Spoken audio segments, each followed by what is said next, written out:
Family and fellow soldiers, I'm the Professor, and this is the Moment of Truth. Well, just to show that there's no honor among sleaze, seems Candace Owens is now feuding with her boss at Daily Wire, Ben Shapiro, or as we call him around here, BS. Seems that Candace went off the conservative plantation when on November 3rd, she posted a tweet saying, "No one has the right to commit genocide, there's no justification for genocide, and she can't believe that actually needed to be said."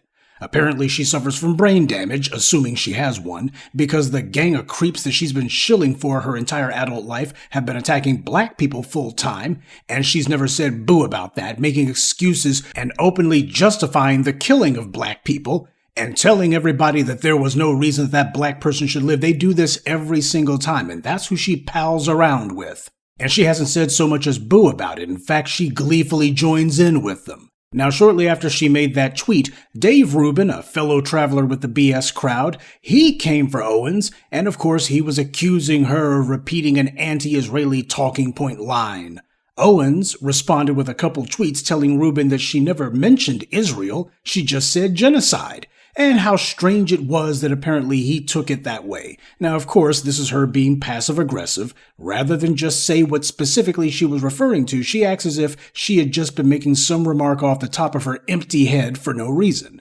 Now, that was back on November the 3rd. Clearly, there's something going on over at that open-air sewer that BS is running, because it's got Owens in a tizzy. Gee, maybe it's the multi-million-dollar contract that they offered to Stephen Chowderhead. Do you think maybe that had something to do with it? I mean, I don't know how much in butter biscuits Owen is getting, but I guess it's not $50 million worth. Regardless, predictably, Owens' tweets made it back to the overgrown munchkin BS, who predictably lashed out like a 12-year-old with no adult supervision. Because these right-wing nuts have absolutely no restraint, no tact or decorum, rather than talk about it behind closed doors like adults, instead Shapiro couldn't resist running his mouth in public. Besides, racist as he is, he's not about to have any black person questioning their betters, especially not when he's been paying their bills. Yes, the question was about Candace Owens. I think her behavior during this has been disgraceful. Without a doubt, I think it's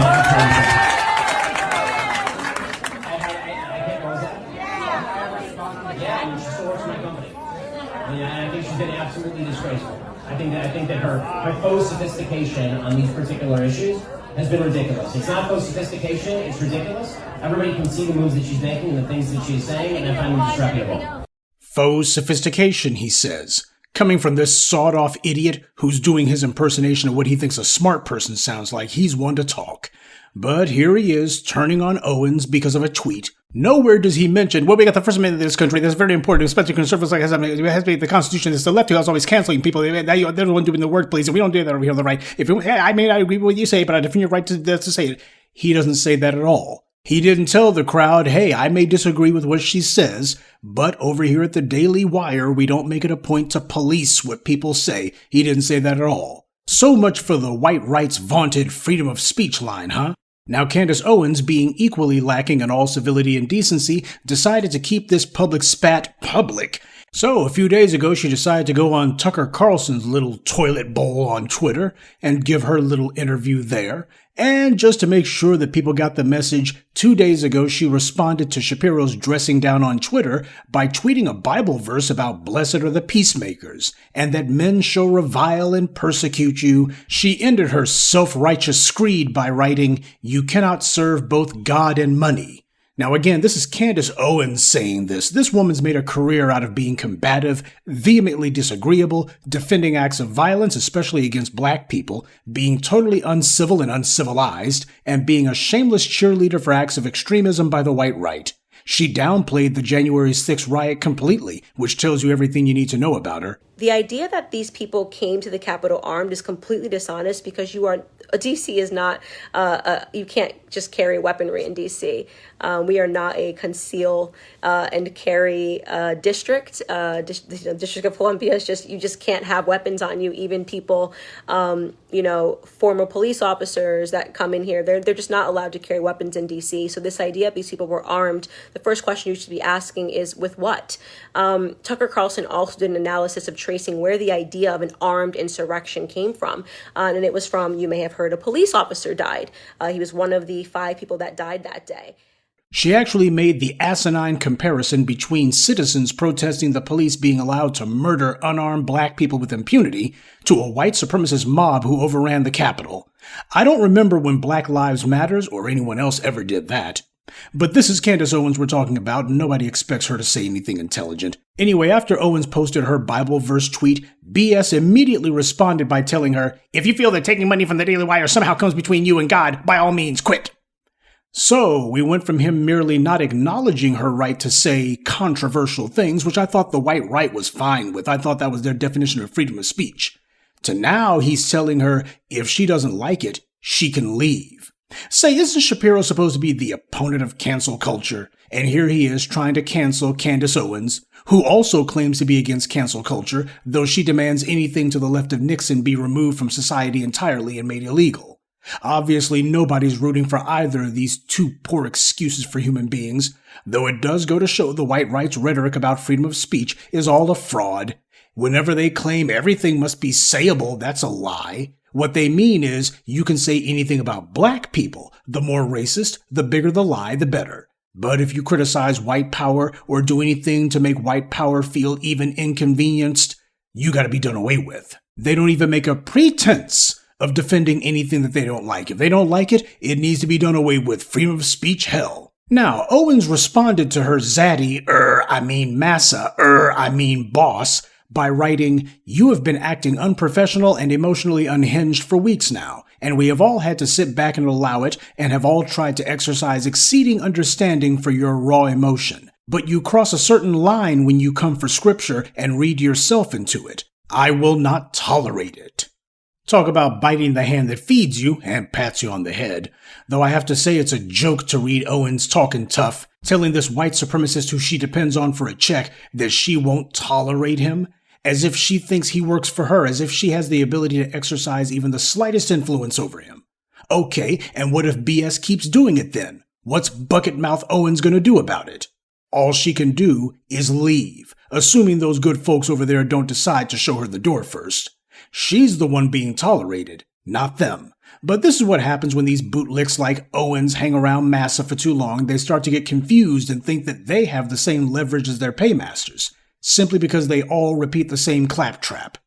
This is what happens when performative extremism is how you make your money. You have to one-up each other when it comes to being bellicose and argumentative. Sure, it makes you look like an idiot, but belligerence is their brand, so they gotta go with it. I say we give them knives like in Michael Jackson's Beat It music video and let them hack and slash at each other. Or pistols at sunrise. Let them fight, I say. But Owens and BS weren't the only ones nutting up over the issue of the war in the Middle East. There's also another person who is giving their pearls of wisdom, not that he can afford to. Van Jones. There was a march in D.C. to support the Israeli government, and they had a number of speakers there, prominent Democrats, what have you, and one of them was the white left's favorite black friend, Van Jones. Maybe he's already blown through all that money that he got from Jeff Bezos, because what he was doing felt like some sort of appeal for a show on CNN or for somebody to give him a job with how over the top he was being with his remarks. At one point in his speech, his train of thought derailed because he said, "Let's take a stand against Muslims." He actually said that, by the way. Hey, Van Jones, you're not supposed to say the quiet part out loud. He then went on to say that the Jewish community stood arm in arm with, I suppose, black people during the civil rights movement. Never mind that Jewish Americans also greatly benefited from the civil rights movement in the form of laws banning religious discrimination. And also Jewish activists like Goodman and Schwerner, who died in Mississippi, they never claimed to be representatives of the Jewish faith. They did their activism as an act of personal principle on their part. And as I've stated numerous times before, you had black men like Walter White and Ralph Bunche who were key to helping Israel get officially recognized as a state by the UN and to negotiate a peace agreement when the Arabs had Israel surrounded and on the verge of defeat. This is something you'd never hear from Ben Shapiro. You never hear this from Rabbi Shmuley, or Alan Dershowitz, or Benjamin Netanyahu, or any of these other zealots who claim that they care about Israel so much. They can't even be honest about Israel's origins. Someone should be acknowledging the black community's efforts for that.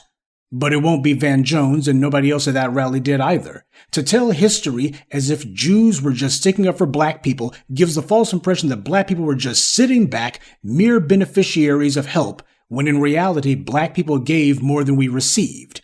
But I'm sure that Van Jones was embarrassed when he said that there needs to be a ceasefire, and that tolerant, peaceful crowd began to boo him loudly. Rather than admonish them for braying for blood, he instead just continued as if nothing had happened. Van Jones wants the hostilities to stop, but a lot of people in that crowd just wanted for him to stop talking. So it doesn't matter if it's on the white right or the white left, when these bootlick Negroes go talking out of turn saying something Massa don't like, Massa slaps them down quick and makes it a point to be rude about it, to let them know that they can stop pretending to be their friend at the drop of a hat. When you choose to be a bootlick, even a well-paid one, it's understood that the job description calls for you taking abuse with a smile. Candace Owens is talking back, I guess because she dressed down Stephen Chowderhead and none of the white men she works for criticized her for it. She thinks that she can do the same thing to them too, and they're letting her know she can't. Likewise, Van Jones thinks that little old check he got from Jeff Bezos means that he's an honorary member of the white elite, and that he can give even mild resistance or a token exception to the prevailing opinion, and it won't be a big deal. And he found out that's not true either. Not that this will make any difference with either one of them. When you've been kissing behinds for as long as they have, you're not really qualified or equipped to do anything else. Now, Van Jones made it a point to go to a rally in D.C. to support a foreign country, but when foundational black Americans had a march for reparations in D.C., he didn't show up for that. He didn't give a peep of support, didn't say a word about it. Nothing. He hasn't done anything for reparations or any other issue of real significance to the black community. He does these politically correct, approved of gestures that his white paymasters tell him to do. The same people who gave him a White House job and then took it away, and then gave him some token guest panelist gig on CNN, and then made him cry live on air, and then threw him some crumbs. Though you gotta give Van Jones credit, even with a mouthful of butter biscuits, he still has room to put his foot in there too. Now, this is the reason white power gave him all that money. It's why they still keep him around. We have to make it a point to remember these bootlicks and how they consistently ignore our interest, and they represent everyone except for us. All the times black people have been attacked and slaughtered in this country without anyone being punished, without any sort of reparations. Van Jones didn't put that in his speech. He didn't say, black people and Jews have something in common. We both know what it means to be terrorized by gun-wielding gangs of terrorists. See, when people from other groups come to talk to us, they make sure to shoehorn in some comment or statement about what they want and what their interests are. They make themselves the center of attention. Bootlicks, on the other hand, don't dare say anything. And that's the real crime here. Black people were responsible for the establishment of Israel and saving it from the first Arab invasion. Without black people, there would have been no state of Israel. And even if there had been without black people, it wouldn't have lasted long. And what has Benjamin Netanyahu or any Israeli prime minister or government official ever said to stick up for black Americans? Nothing. When black people were protesting back in 2020, did the Israeli government send its diplomats and spokespeople to take our side? Did they stick up for us? Any rallies of support from the government of Israel? No. Though while all those protests were going on, they did make sure to send a member of their consulate to say that young black people were the major problem that Israel faces. The major problem of Israel is with the young generation of the black community. Black Lives Matter starts there.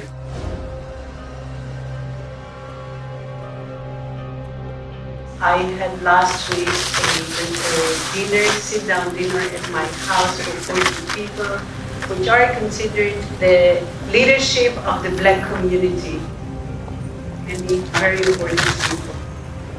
They can be part of our doing an activity. Now, Judith Schorer did make sure to say that she had a dinner with people she called black leaders. These are Negroes who white power made prominent, put them on TV, gave them a government job, but they've got no power, they have no influence. If they did, then Miss Schorer wouldn't have been complaining about the problems they're having with young black people. See, they've been giving all this money to the Van Jones of the world, and he can't influence anyone because no black person takes him seriously. But why is a member of the Israeli government saying that young black people are the major problem for Israel? She didn't even say a major problem, she said the major problem. So she considers young black people to be the biggest problem that Israel faces. It wasn't young black Americans who attacked Israel. Black Americans have never attacked Israel. Black Americans are the only reason that Israel even exists. And yet this woman who owes her job and her country to Black Americans claims that Black Americans are the major problem for Israel, and nobody there stopped her, disagreed with her, or corrected her. This is why Black people need to stay out of this latest war in Israel. Nobody over there is on our side, least of all the Israeli government. It's just another brawl to see which one of them will be calling the shots over there.